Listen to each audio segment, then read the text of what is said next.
Super star classes में स्वागत है आपका। आज हम लोग ज्योग्राफी के एक महत्वपूर्ण चैप्टर ज्वालामुखी को डिस्कस करेंगे।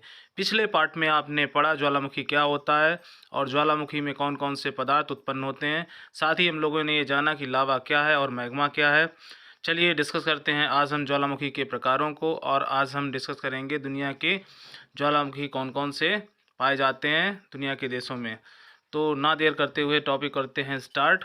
कुछ सक्रिय ज्वालामुखी। अब यहाँ पर जो सबसे मोस्ट इम्पॉर्टेंट प्रश्न जो एग्ज़ाम में बनते हैं, आइए उनको डिस्कस कर लेते हैं।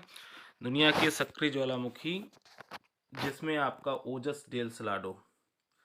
अब एग्ज़ाम में पूछा जाता है सबसे सक्रिय ज्वालामुखी कौन सा है, तो ओजस डेल सलाडो। अब ये दक्षिणी अमेरिका में पड़ता है, अर्जेंटीना और चिली सीमा पर। अर्जेंटीना और चिली सीमा पर कौन सा ज्वालामुखी, ओजस डेल सलाडो। सबसे ऊंचा सक्रिय ज्वालामुखी दुनिया का है ये। आइए नेक्स्ट बात करते हैं माउंट कोटोपैक्सी। ये एग्ज़ाम में टेट एग्ज़ाम में पूछा भी गया प्रश्न था कि कोटोपैक्सी, माउंट कोटोपैक्सी जो आपकी वोल्केनो है कह सकते हैं, वो कहाँ पर है, तो इक्वाडोर में। कहाँ पर, इक्वाडोर। अब हम लोग जान लेते हैं, एग्ज़ाम में मोस्ट इम्पॉर्टेंट प्रश्न बनता है माउंट स्ट्राम्बोली। माउंट स्ट्राम्बोली ज्वालामुखी है कहाँ पर, तो इटली में है। और भूमध्य सागर का प्रकाश स्तंभ इसे कहा जाता है। मोस्ट इम्पॉर्टेंट प्रश्न कि भूमध्य सागर का प्रकाश स्तंभ किसे कहा जाता है, तो माउंट स्ट्राम्बोली को कहा जाता है, जो कहाँ स्थित है, तो इटली में है। और ये किस द्वीप पर स्थित है, ये भी प्रश्न बनता है, लिपारी द्वीप पर। मोस्ट इम्पॉर्टेंट प्रश्न है आपका कि भूमध्य सागर का प्रकाश स्तंभ कहाँ पर है, तो लिपारी द्वीप पर। अब आइए नेक्स्ट प्रश्न की बात कर लेते हैं, माउंट एटना। और ये आपका कहाँ है, सिसिली द्वीप पर। कहाँ पर है, सिसिली। आइए तो बात करते हैं माउंट एटना, इटली। ये भी Italy, mount Etna, mount Stromboli दोनों पड़ते कहाँ हैं, तो इटली में। और जो आपका माउंट एटना ये किस द्वीप पर है, मोस्ट इम्पॉर्टेंट प्रश्न है, तो सिसिली द्वीप पर। जो एग्ज़ाम में प्रश्न पूछा जाता है, कभी कभी द्वीप बोल के आपसे पूछ लेंगे सिसिली द्वीप पर कौन सा ज्वालामुखी स्थित है, तो माउंट एटना। अब कुछ इम्पोर्टेंट जो ज्वालामुखी है उनको डिस्कस करते हैं। माउंट मेयन, माउंट फिनाटुम्बू, हिब्बकटू Taal. Mount Mayon, Mount Pinatubo, Mount हिब्बकटू, माउंट टाल, ये जो आपके हैं फिलीपींस के ज्वालामुखी हैं, कहने का मीन्स। तो काफ़ी इम्पोर्टेंट है माउंट मेयन, माउंट फिनाटुम्बू, हिब्बकटू और ताल, ये कहाँ के हैं, तो फिलीपींस के। आइए नेक्स्ट बात करते हैं ज्वालामुखी की, Mount Hekla, Mount Laki, Iceland के हैं। कहाँ के हैं, आइसलैंड के। तो माउंट हेक्ला, माउंट लाकी, काफ़ी इंपॉर्टेंट प्रश्न है ये। माउंट हेक्ला, माउंट लाकी किस देश की ज्वालामुखी हैं, तो आइसलैंड के। अब बात करते हैं माउंट जोरेली, ये कहाँ पड़ता है, तो मैक्सिको में। माउंट जोरेली कहाँ पड़ता है, तो मैक्सिको में। माउंट उटजन, ये आपका जापान में, जो जापान का काफ़ी ज्वालामुखी है, सक्रिय ज्वालामुखी। माउंट उटजन कहाँ का है, जापान का। माउंट रेजल, ये भी इम्पोर्टेंट है आपका, ये कहाँ पड़ता है, तो कनाडा में। कहाँ पर पड़ता है, कनाडा में। माउंट कैमरून, ये कई बार एग्जाम में पूछा गया प्रश्न है कि माउंट कैमरून ये अफ्रीका का एकमात्र सक्रिय ज्वालामुखी। एग्जाम में प्रश्न पूछा जाता है, मोस्ट इम्पॉर्टेंट प्रश्न है आपका सुपर टेट, लेखपाल या पीसीएस या अदर एग्जाम्स के लिए। माउंट कैमरून अफ्रीका का एकमात्र सक्रिय ज्वालामुखी। एग्जाम में प्रश्न पूछा जाता है अफ्रीका का एकमात्र सक्रिय ज्वालामुखी कौन सा है, तो आपका आंसर हो जाएगा कैमरून। कौन सा, कैमरून। अफ्रीका का एकमात्र सक्रिय ज्वालामुखी कौन सा है, तो कैमरून। आइए नेक्स्ट प्रश्न की बात करते हैं। आइए तो डिस्कस करते हैं वर्ल्ड मैप पर दुनिया के प्रसिद्ध ज्वालामुखी जो दिए हुए हैं विश्व के, वो कहाँ कहाँ पर स्थित हैं, उनको ज़रा सा देख लेते हैं। तो यहाँ पर सबसे इम्पोर्टेंट जो एग्ज़ाम में पूछा जाता है, मोनो लोआ और किलाऊ, ये आपके ज्वालामुखी कहाँ स्थित हैं, तो हवाई द्वीप पर हैं। आइए आप लोगों ने पढ़ा होगा कोटोपैक्सी, ये आपका कहाँ पर है, तो इक्वाडोर में है।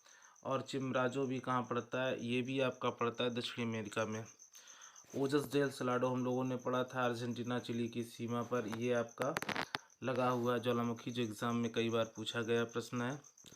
और बहुत ही इम्पोर्टेंट प्रश्न आपका माउंट रेनियर, और साथ ही साथ जो कहाँ पड़ता है माउंट शाइस्ता, ये अमेरिका के हैं, उत्तरी अमेरिका मतलब उत्तरी अमेरिका के कह सकते हैं, अमेरिका की जो ज्वालामुखी हैं।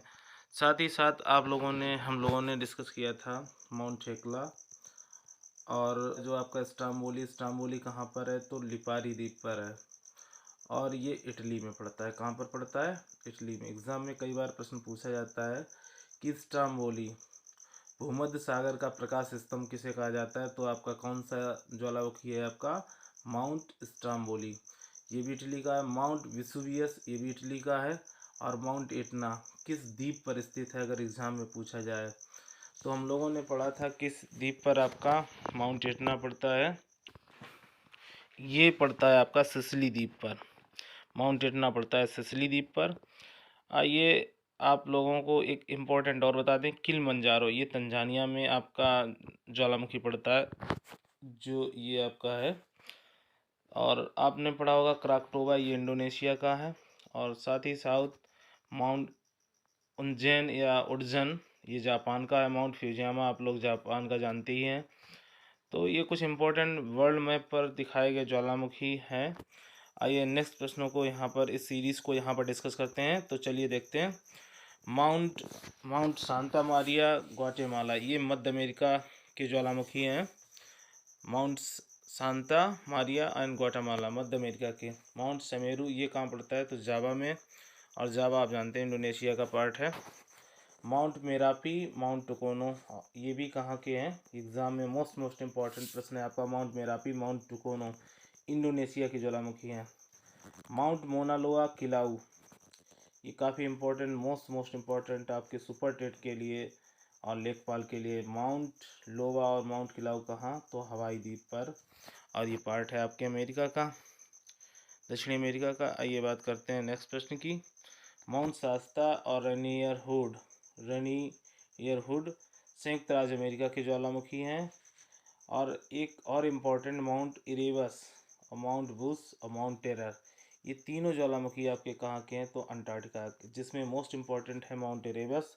तो माउंट इरेबस पड़ता है आपका अंटार्कटिका पर। आइए भारत का एकमात्र सक्रिय ज्वालामुखी आपका, तो ये आपका है बैरन ज्वालामुखी, जो निकोबार द्वीप पर स्थित है। तो भारत का एकमात्र सक्रिय ज्वालामुखी कौन सा है? बैरन। अब निकोबार मतलब अंडमान निकोबार। आइए नेक्स्ट प्रश्न की बात करते हैं। प्रसुप्त या सुसुप्त ज्वालामुखी, जिन ज्वालामुखियों में उद्गार अचानक या रुक रुक कर आते हैं, उन्हें हम प्रसुप्त या सुसुप्त ज्वालामुखी कहते हैं। उद्गार तो होते हैं लेकिन रुक रुक कर, कैसे? अचानक और रुक रुक कर उद्गार होते हैं, तो ऐसे ज्वालामुखी को हम प्रसुप्त या सुसुप्त ज्वालामुखी कहते हैं। तो सुसुप्त और प्रसुप्त ज्वालामुखी को दोस्तों समझे कि उद्गार तो होते हैं लेकिन रुक रुक कर और अचानक। तो ये दुनिया में जो ज्वालामुखी हैं वो पूछे जाते हैं एग्ज़ाम में कि माउंट फ्यूजियामा ये कहाँ का ज्वालामुखी है। ये सुसुप्त और प्रसुप्त ज्वालामुखी का एग्जाम्पल है। ये जापान का है। कहाँ का है? जापान का। भारत का सुसुप्त या प्रसुप्त ज्वालामुखी कौन है? नारकोंडम, ये अंडमान पर पड़ता है। कहाँ पर पड़ता है? तो अंडमान पर पड़ता है, या अंडमान निकोबार लिखा हुआ हो तो आंसर कर देंगे आप। नारकोंडम हो गया। बैरन एकमात्र भारत का सक्रिय ज्वालामुखी है जो अंडमान निकोबार यानी द्वीप पर स्थित है। क्राकटोबा, कई बार आपने एग्जाम में पढ़ा होगा, एग्जाम में आने वाला प्रश्न है। क्राकटोबा आपका इंडोनेशिया का। विसुवियस, ये भी आपका इटली का है। कहाँ का ज्वालामुखी है विसुवियस? तो इटली का ज्वालामुखी है। आइए अब बात करते हैं नेक्स्ट ज्वालामुखी की। अब निष्क्रिय ज्वालामुखी जो थर्ड टाइप है आपका, क्या थर्ड टाइप है? निष्क्रिय या शांत ज्वालामुखी। जिन ज्वालामुखियों में उद्गार होने बंद हो गए हैं, कहने का मीन्स क्या है कि ऐसे ज्वालामुखी जिनमें अब उद्गार होने बंद हो गए हैं, उन्हें निष्क्रिय या शांत ज्वालामुखी या मृत ज्वालामुखी कहा जा सकता है। जिनमें उद्गार होना बंद हो गया, ऐसे ज्वालामुखी हम क्या कह सकते हैं? निष्क्रिय या शांत ज्वालामुखी। अब कौन कौन से ज्वालामुखी निष्क्रिय हैं, ये इम्पोर्टेंट प्रश्न बनता है। कहाँ कहाँ वो किन किन देशों में हैं, मोस्ट इम्पोर्टेंट प्रश्न यहाँ से एग्ज़ाम में बनते हैं। तो आइए जान लेते हैं। माउंट चिम्बराजो, ये कहाँ पर है? इक्वाडोर में है। माउंट एकांकागुआ, मोस्ट इम्पॉर्टेंट प्रश्न है। माउंट एकांकागुआ ये चिली अर्जेंटीना की सीमा रेखा पर स्थित है। माउंट एकांगुआ। किलिमंजारो, तो ये तंजानिया में पड़ता है। किलिमंजारो कहाँ पर है? तंजानिया में। तंजानिया कहाँ पड़ता है? दक्षिणी अफ्रीका में। माउंट पोपाई ये कहाँ का है? तो म्यांमार का है। कहाँ का है? म्यांमार का। तो निष्क्रिय और शांत ज्वालामुखी कौन कौन से हैं? Mount चिम्बराजो Ecuador, एकांकागुआ chilli Argentina, Kilimanjaro ये तंजानिया का है, माउंट पोपा ये म्यांमार का। तो निष्क्रिय शांत ज्वालामुखी है माउंट चिम्बराजो, एकांकागुआ, किलिमंजारो, माउंट पोपा। दोस्तों आपको याद हुए होंगे कौन कौन से ज्वालामुखी?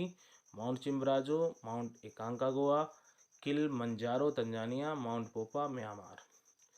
एकांकागुआ कहाँ पर है? तो चिली अर्जेंटीना की सीमा रेखा पर। और चिम्बराजो कहाँ है? तो इक्वाडोर में। आइए हम थोड़ा बात कर लेते हैं माउंट देवबंद, ये ईरान का है। माउंट देवबंद ये निष्क्रिय ज्वालामुखी या शांत ज्वालामुखी है। और कोह सुल्तान ये कहाँ है? पाकिस्तान का। कोह सुल्तान और माउंट देवबंद ये दोनों ज्वालामुखी माउंट देवबंद ईरान का है।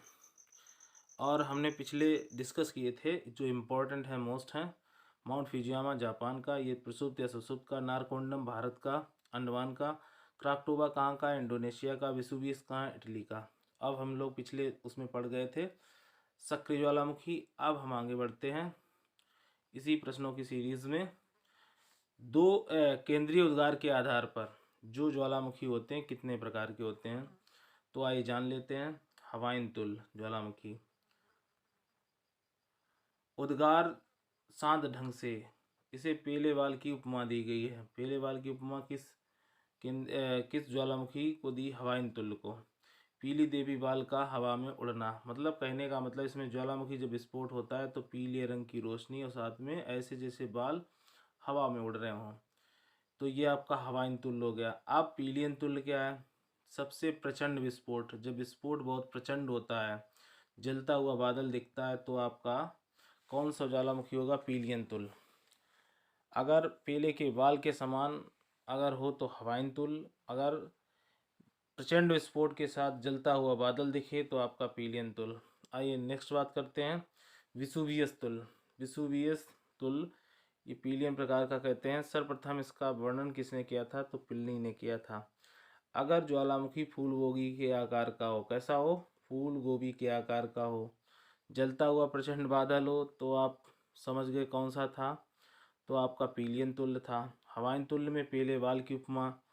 अब यहाँ पर जो बात है, फूल गोभी के आकार का अगर ज्वालामुखी दिखे तो आपका विसुवियस टाइप।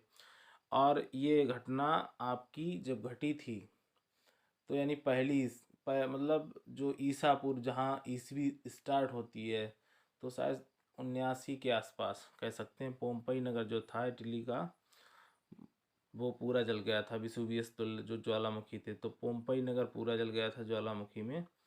और आइए देखते हैं, दरारी उद्गार रचनात्मक प्लेटों के किनारों पर देखने को मिलता है, जैसे मध्य अटलांटिक प्लेटी। तो दरारी उद्गार देखने को कहाँ मिलता है? तो दरारी उद्गार रचनात्मक प्लेटों में मध्य अटलांटिक प्लेटी, जहाँ 6% ज्वालामुखी हम लोगों ने पढ़े थे। सबसे ज़्यादा 63% कहाँ आते हैं? तो हम लोगों ने वहाँ पर पढ़ा था परिप्रशांत प्लेटी, जिसे बोलते हैं रिंग ऑफ